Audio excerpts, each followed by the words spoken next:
Hello दोस्तों। आज मैं आपके साथ रुबीना के साथ पेश आई हुई एक सच्ची घटना शेयर कर रहा हूँ। रुबीना जो बेंगलोर में रहती थी और वहीं एक कंपनी में जॉब करती थी। ये कहानी शुरू होती है 2 साल पहले। उस टाइम रुबीना एक बड़ा प्रोजेक्ट लीड कर रही थी, जिस वजह से अक्सर उसे ऑफिस में लेट हो जाया करता था।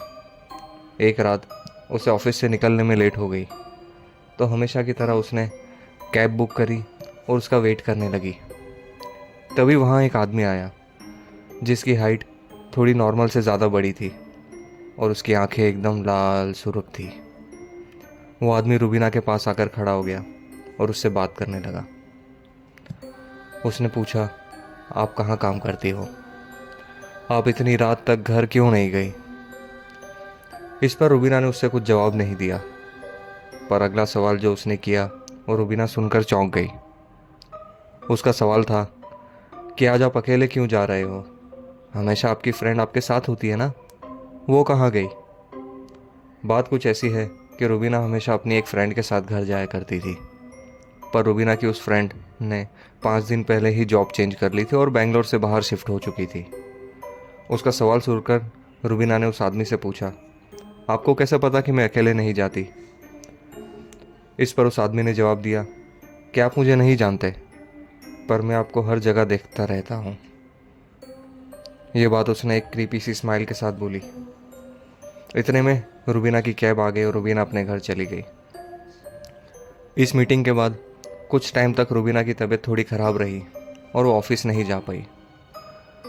कुछ दिन बाद जब वो ऑफिस गई तो उसे हर जगह से एक अजीब सी स्मेल आने लगी।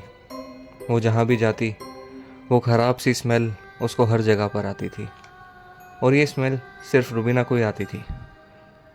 उनके फ्रेंड या उनकी फैमिली में से किसी को भी ये स्मेल नहीं आती थी। उसने ये बात अपनी माँ को बताई। उसकी माँ ने भी कहा कि उसे कोई स्मेल नहीं आ रही है। फिर 2-3 दिन पहले जो उसके साथ घटना घटी थी रात में, वो उसने अपनी माँ को बताई। तो उसकी माँ ने कहा कि तुम किसी मौलाना को दिखा दो, पर ऑफिस में वर्कलोड ज़्यादा होने की वजह से वो टाइम नहीं निकाल पाई। अब कुछ दिनों बाद जब रुबीना अपने रूम में सोने गई तो उसने देखा कि उसकी सिस्टर पहले से ही वहाँ पे सो रही है। तो रुबीना अपनी बेड पे जाके सो गई। रुबीना की आंख लगी ही थी कि उसको बाहर सड़क पे से झाड़ू लगाने की आवाज़ आई, जैसे सड़क पे कोई झाड़ू लगा रहा है। अब वो आवाज़ धीरे धीरे बढ़ती गई और वो बढ़ते बढ़ते रुबीना के विंडो तक आके रुक गई। ये देख रुबीना थोड़ी सी डर गई और उसने ब्लैंकेट अपने मुंह तक ओढ़ लिया। कुछ ही टाइम गुजरा था कि अब उसे अपने कमरे में से झाड़ू लगाने की आवाज़ आने लगी। इसे सुन के रुबीना चौंकी और उसने चीख लगा दी। रुबीना की चीख सुनकर उसकी सिस्टर उठ गई। उसकी बहन ने रुबीना को शांत कराया और पूछा क्या हुआ। तो रुबीना ने सारा वाक़या उनको बताया, लेकिन उसकी बहन ने बोला कि मुझे तो कोई आवाज़ नहीं आई, मैं भी इसी रूम में सो रही थी। अब सब ने रुबीना को शांत करवा के बोला कि ये उसके दिमाग में एक की उपज होगी या फिर आई गई कर दी वो बात को। फिर एक रात रुबीना वापस घर थोड़ा लेट आई, ज़्यादा काम होने की वजह से। घर पर सारे लोग सो चुके थे, तो रुबीना भी फ्रेश होकर सोने चली गई। अब जैसे ही वो सोई उसकी आंख लग गई। रात को एक पहर उसकी आंख खुली तो वो क्या देखती है कि एक शख्स उसके बेड के पीछे खड़ा है और उसको देख के स्माइल कर रहा है। उस आदमी का चेहरा एकदम काला था, उसकी आंखें लाल चमक रही थी। रुबीना ये देख के एकदम फ्रीज हो गई, जैसे कि उसको पैरालाइज हो गया है।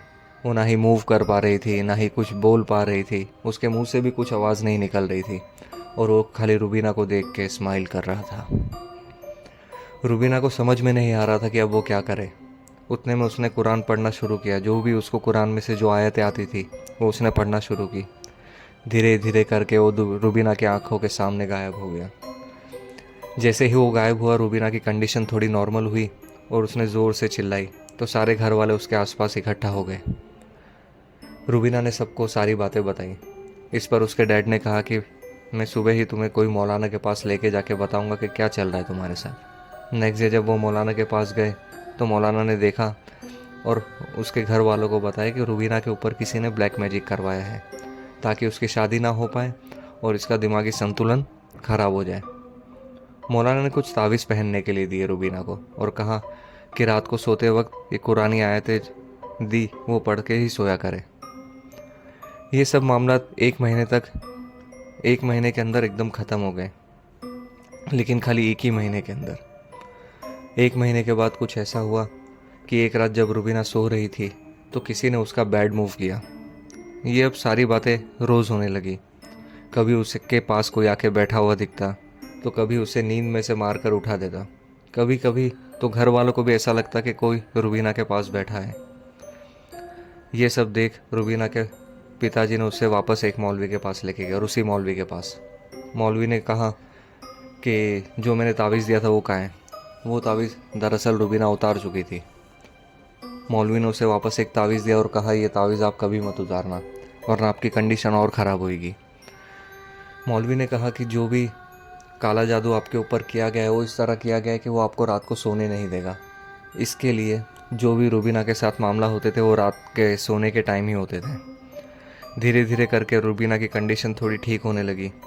1 साल तक ये चीज़ उसने सफ़र करी, लेकिन आज रुबीना एक नॉर्मल ज़िंदगी गुजार रही है।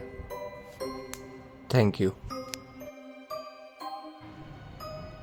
मैं उम्मीद करता हूँ दोस्तों आज की कहानी आप सभी को पसंद आई होगी। इसी तरह का हॉरर कंटेंट, स्पूकी स्टोरीज़ सुनने के लिए हमारे चैनल को शेयर करें, लाइक करें और सब्सक्राइब करें। अगर आप में से किसी को अपनी कहानी शेयर करनी है तो हमारे स्क्रीन के ऊपर हमारे ईमेल आईडी फ्लैश हो रहा है, उसी पे अपनी कहानी शेयर करें। Thank you.